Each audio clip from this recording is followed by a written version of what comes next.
parler. Et ça, c'est le plus important. Tandis que l'Europe n'a pas sa voix. Les chefs européens, tels que français ou si on parle du chef britannique, ne souhaitent plus renouer le dialogue avec la Russie. Est-ce que c'est une vraie impasse européenne? Oui, je pense que c'est une impasse et qui va d'ailleurs au-delà de la Russie. Je pense que nous sommes en train de constater ce que je ne cesse de dire depuis que j'ai créé ce parti politique il y a 18 ans, c'est que la construction européenne, dans son principe, est faux. C'est un faux principe. Parce que l'on force des pays à s'intégrer dans une structure supranationale dont on ne connaît pas le terme, d'ailleurs. On ne sait pas quelle sera vous savez, on parle de construction du socialisme, mais quand est-ce que le bâtiment sera disponible? C'est comme la construction du socialisme, hein. Construction européenne, on ne sait pas quel en sera le terme. Mais on met un nombre croissant de pays dans une structure comme s'ils avaient des intérêts communs, au motif qu'ils sont sur un même continent. Mais c'est complètement faux. Et notamment vis-à-vis de la Russie. Il y a des États, notamment les pays baltes par exemple, qui, pour des raisons historiques, religieuses, ethniques, et j'en passe, n'aiment pas les Russes. C'est comme ça. Bon. Qui est une Estonienne, d'un pays d'1,3 million habitants, donc qui prétend être la ministre des Affaires étrangères d'un ensemble de 450 millions d'habitants. Et parmi les autres pays, la France, par exemple, je ne parle pas de Macron. Macron, c'est un accident de l'histoire. Mais la France, normalement, les intérêts nationaux de la France, c'est au contraire d'être en très bons termes avec la Russie. C'est ce que disait De Gaulle. De Gaulle disait qu'à chaque fois dans sa longue histoire millénaire, à chaque fois que la France a été en bons termes avec la Russie, ça a été des grands moments de l'histoire de France. À chaque fois qu'elle a été en mauvais termes, ça a été des mauvais moments de l'histoire de France, ce que disait De Gaulle en 64-65. Et De Gaulle meurt en 1970, mais regardez, 55 ans après, il a encore raison.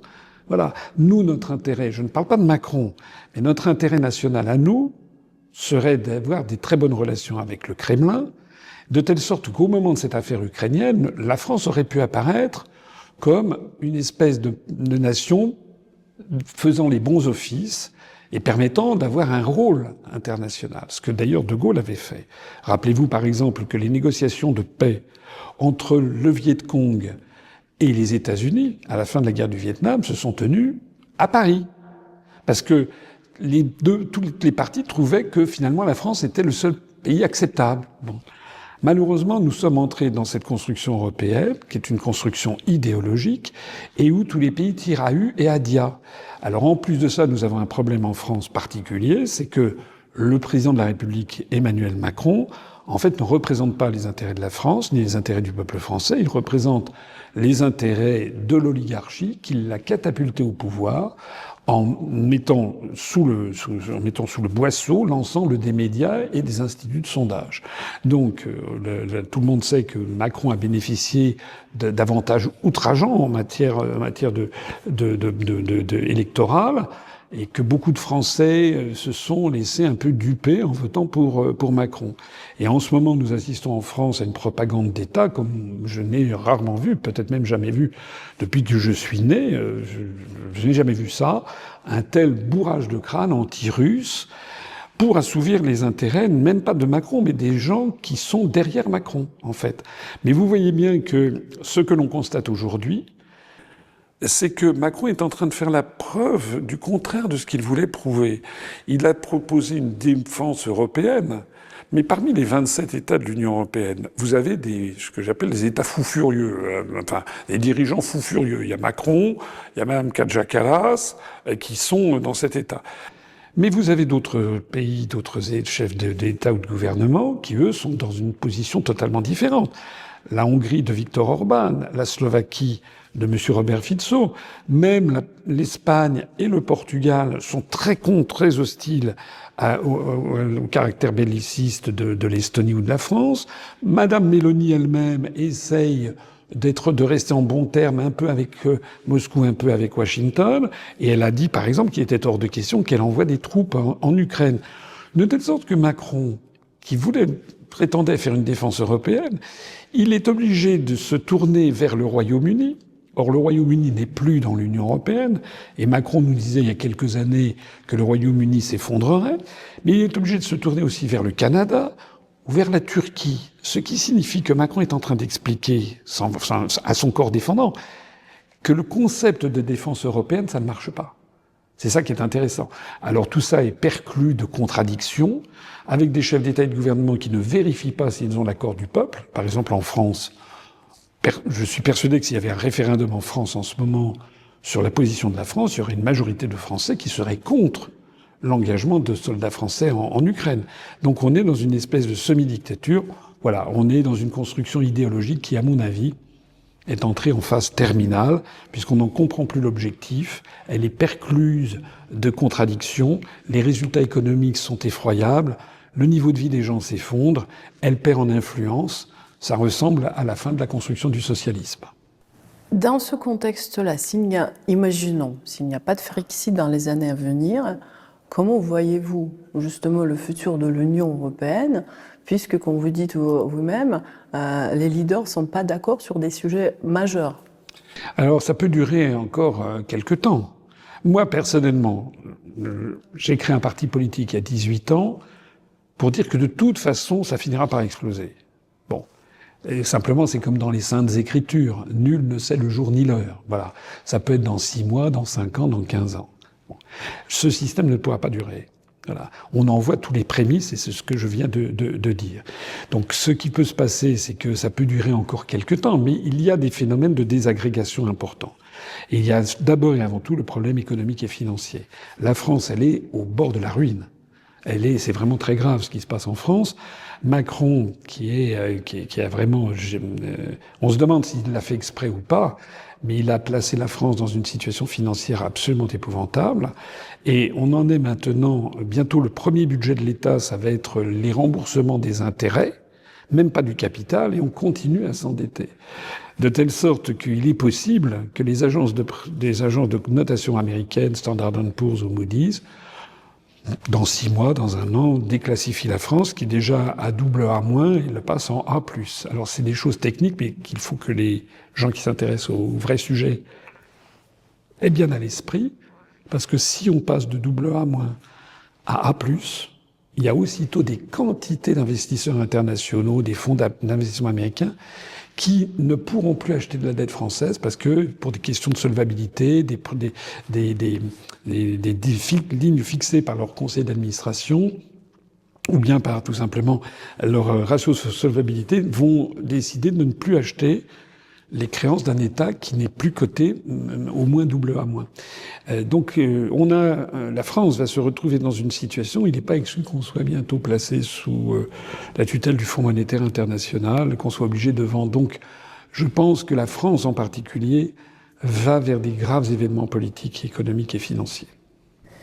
En parlant des dettes, tout récemment, Volodymyr Zelensky a dit qu'il ne va pas rembourser ce qu'on considérait, ce que les Américains considéraient comme dette, argent aux États-Unis. Il dit que les fonds fournis par les États-Unis n'étaient pas des prêts, mais des dons. On comprend très bien que tout l'argent que l'Union européenne avait envoyé à l'Ukraine ne sera pas remboursé non plus, forcément. Le président français Emmanuel Macron est prêt à donner encore 2 milliards de plus. Ma question est suivante. Les États-Unis ne vont pas donner éternellement. À quoi sert ce maintien artificiel de l'Ukraine en vie? Parce que tout ce qui se passe maintenant, c'est justement, on fait prolonger 2 semaines, 1 mois, 2 mois, 3 mois. Et jusqu'à quand ça peut durer? Alors moi, je comprends la position russe. Je comprends la position américaine de Donald Trump, qui est une position rationnelle. À la limite, je comprends aussi la position de Zelensky, puisque finalement, il essaie de sauver sa peau et son pouvoir. D'ailleurs, on sait que s'il y avait des élections en Ukraine, il ne serait certainement pas réélu. Il aurait son compétiteur principal qu'il a envoyé comme ambassadeur au Royaume-Uni, qui sans doute serait élu à sa place. Donc, sa position de Zelensky est rationnelle. Il s'accroche à son pouvoir. En revanche, il y a une position qui défie la rationalité, c'est la position de Macron. Puisque nos intérêts nationaux sont le contraire exact de ce qu'il fait. Je disais à l'instant que la France est dans une situation de quasi-faillite. Vous évoquez le fait qu'il a dit qu'il allait donner 2 milliards supplémentaires. Tous les Français qui vivent en France, ou les étrangers qui vivent en France, voit bien que nos services publics sont en pleine dégringolade. Maintenant, il y a 5 heures et demie d'attente dans les hôpitaux, la mortalité infantile remonte en flèche, un peu comme à la fin du RSS d'ailleurs. Donc normalement, la rationalité voudrait qu'on arrête tout. Donc la question, c'est pourquoi est-ce que Macron fait ça, et également peut-être Keir Starmer pour le Royaume-Uni. Je pense que M. Macron obéit à des commanditaires, ceux-là même qui l'ont envoyé au pouvoir en France par une manipulation des instituts de sondage et des médias. Ce qu'on appelle l'État profond aux États-Unis, c'est-à-dire les néoconservateurs et les démocrates, ils ont perdu la Maison-Blanche. Et on a l'impression qu'ils ont perdu la Maison-Blanche, mais ils ont mis encore plus la main sur l'Élysée ou bien sur le 10 Downing Street. C'est un petit peu comme ça que je vois les choses. Voilà comment je peux vous donner cette raison. Ce qui est triste, si vous voulez, c'est que le peuple français, dans sa majorité, continue d'écouter les grands médias et reste apathique, enfin ronchonne, râle dans son coin, mais ne tire pas les conclusions. Et ce qui est encore plus triste, c'est de constater qu'à l'Assemblée nationale et au Sénat, où théoriquement il devrait y avoir une opposition, il n'y a pas d'opposition. Voilà. Le Rassemblement national, notamment, a bloqué la procédure de destitution de Macron qu'avait lancée la gauche. Le président russe Vladimir Poutine ne souhaite pas négocier avec Zelensky. On comprend pourquoi. Il le considère illégitime. Il le dit. Et tout récemment, il a proposé, il a suggéré à l'ONU de prendre l'administration de l'Ukraine et d'organiser de nouvelles élections. Apparemment, Donald Trump n'a pas vu ça de bon œil. Il n'est pas tout à fait d'accord, mais comme j'ai dit, il continue à discuter. Qu'est-ce que vous pensez à ce sujet-là, au sujet de l'ONU? Et d'ailleurs, qu'est-ce que vous pensez de cette organisation aujourd'hui? De l'ONU ou... Ouais. Alors, vous savez, c'est comme on disait de la langue d'Ésope, que c'était la pire et la meilleure des choses. Tout dépend quelle est l'interprétation qu'on en fait. Quand vous relisez la charte de San Francisco de 1945 qui crée l'Organisation des Nations Unies, il n'y a pas un mot à changer, c'est parfait. Le problème, c'est qu'effectivement, il y a un certain nombre d'États qui n'appliquent pas la Charte des Nations Unies. Moi, ce que je note, j'observe beaucoup tout ce qui se passe, c'est que le président Poutine, c'est un homme qui raisonne en juriste, en droit international. Et même, d'ailleurs, l'intervention militaire spéciale qu'il a décidé de faire, moi, personnellement, j'étais quand même critique parce que je pense qu'il aurait dû aller devant la Cour internationale de justice auparavant, mais je reconnais quand même qu'il a effectivement utilisé, excipé d'un chapitre, d'un article de la Charte des Nations Unies pour venir un peu au secours d'une population menacée. Bon. Moi, ce que je vois, c'est que il est un joueur d'échecs et qu'il a bien répondu, en fait, parce que Macron, Starmer ont une grosse ficelle. Ils ont dit on va installer pour faire des troupes pour assurer la sécurité, on va mettre des troupes de l'OTAN. Bon. Alors, ça va pas. Il est évident que la Russie peut pas accepter qu'il y ait des troupes de l'OTAN qui soient en Ukraine, parce que justement c'est un des objectifs de l'opération militaire spéciale. Il y en a un premier, c'est de protéger les populations du Donbass. Et un deuxième, c'est d'assurer la neutralité de l'Ukraine. Donc il va pas accepter qu'il y ait des armées de l'OTAN, même s'il n'y a pas le drapeau de l'OTAN, ce seraient des armées de l'OTAN qui seraient sur place. Il va d'autant moins l'accepter que sur le terrain, c'est quand même les Russes qui ont gagné. Mais je trouve qu'il est très intelligent de sa part d'évoquer l'hypothèse d'avoir des casques bleus de l'ONU. Ça, c'est exactement ce qu'il faut faire. Et de ce point de vue-là, que répond Macron? Vous vivez en France, vous avez vu qu'en France, on n'en parle pas. Mais c'est quand même la solution. On pourrait envoyer effectivement des troupes de l'ONU, des soldats, des casques bleus, et avec des forces militaires qui ne seraient pas nécessairement, ou même pas du tout, de l'OTAN. On peut très bien avoir des casques bleus venant de Fidji, vous savez, ce petit pays du Pacifique Sud qui fournit par exemple à la FINUL au Liban, il y a des soldats fidjiens, mais aussi des troupes, je sais pas, du Sénégal, du Mali, peut-être de pays d'Amérique latine, mais pas de l'OTAN. Voilà, je pense que c'est une solution, c'est une bonne solution. Et moi, je n'ai pas vu beaucoup de réponses à cette position de Vladimir Poutine. On a un peu fait un jeu d'échecs. Et moi, ce que je vois, c'est que autant Vladimir Poutine me semble un joueur d'échecs qui voit 3, 4, 5, 6 coups à l'avance, autant on a l'impression que Macron, c'est même un mauvais joueur de dames. Alors, la relation entre la France et les États-Unis. Sous Joe Biden, personne ne criait à l'ingérence américaine. Tout le monde était content, plutôt. pas tout le monde, hein. Pas tout le monde. mais l'amitié franco-américaine, etc., était célébrée tout le temps. Là, maintenant, donc, on voit tout de suite un certain froid qui s'est installé entre la France et les États-Unis. Comment Trump va gérer cette relation, d'après vous? Alors, je ne sais pas très bien. Vous avez raison de voir, c'est absolument saisissant, la différence de traitement de la relation transatlantique avec Trump et sans Trump. Ça avait déjà été le cas lors de son premier mandat, là, a fortiori. Dans les médias français et d'ailleurs dans les médias occidentaux en règle générale, c'est haro contre Trump. On a l'impression que tout ce que fait Trump est mal.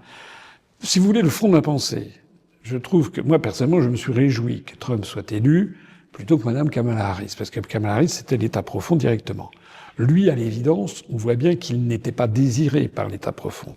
Donc, comme je le disais tout à l'heure, l'État profond qui, en fait, quand on dit l'État profond, c'est le complexe militaro-industriel, c'est les très grands lobbies, c'est les grands fonds de pension, c'est Big Pharma, c'est tout ce genre de choses. C'est des lobbies divers et variés qui agissent, en fait, pour imposer un agenda mondialiste, du style World Economic Forum, à des populations qui n'en veulent pas. Or, le miracle Trump, c'est que le président des États-Unis s'oppose à ça. Et d'ailleurs, il a quand même échappé à 3 tentatives d'assassinat. Bon. Face à ça, on constate que les médias occidentaux sont, eux, dans la main de cet État profond, comme Macron. De telle sorte qu'effectivement, maintenant, on a une France qui dénigre Trump. Je trouve que Trump, il y a des déclarations de Trump que personnellement je ne trouve pas très habiles.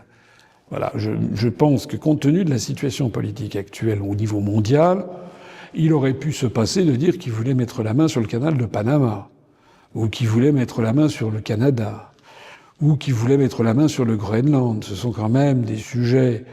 Les sujets explosifs sur la situation mondiale sont suffisamment importants pour qu'il n'y ait pas besoin, à mon avis, d'en rajouter. À moins que Trump veuille faire une espèce de grand jeu, de grand échiquier mondial. Certains, vous le savez, prêtent à Trump l'idée de céder à Vladimir Poutine ce que la Russie veut, c'est-à-dire mettre la main, enfin confirmer plus exactement le rattachement de la Crimée et de tout le Donbass, des républiques de Luhansk, Donetsk, de la région de l'oblast de Zaporozhye, l'oblast de Kherson, peut-être Odessa, je ne sais pas, à la Russie, et le reste neutralisé. Ça me paraîtrait, c'est à mon avis la solution la plus pacifique. Reste à savoir d'ailleurs si la Pologne, la Hongrie n'en profiterait pas pour demander un petit quelque chose, puisque le nord-ouest de la Pologne le nord-ouest de l'Ukraine aujourd'hui appartenait jadis à la Pologne, et la Hongrie possédait la Ruthénie, qui était on pourrait avoir des petites surprises, à mon avis, dans un règlement où il va falloir de toute façon redéfinir les frontières. Alors, est-ce que Trump est prêt à céder ça? Mais contre quoi? Peut-être contre, justement, la mainmise sur le Groenland, peut-être aussi, regardez ce qui se passe au Moyen-Orient, qui n'est pas très enthousiasmant. Il y a quand même des bruits de bottes sur l'Iran, avec les Houthis au Yémen, enfin, qui sont quand même un peu dangereux, et éventuellement d'une espèce de grand marchandage au niveau planétaire, où Trump dirait à Vladimir Poutine, bon ben, on vous laisse l'Ukraine, maintenant vous nous laissez le Moyen-Orient. Voilà, c'est un petit peu comme ça que je vois les choses. Je sais pas si c'est ça. Je ne sais pas si c'est ça. En attendant, dans tout ça, vous l'avez bien compris, on en parlait tout à l'heure, bah, l'Europe n'existe plus, et c'est ça qui est triste. Parce que ça n'est pas très bon, à mon avis, de laisser seulement 2 grands pays face à face. Je trouve qu'un regard extérieur permet de calmer le jeu. Ça devrait être le rôle de la France. D'ailleurs, on attend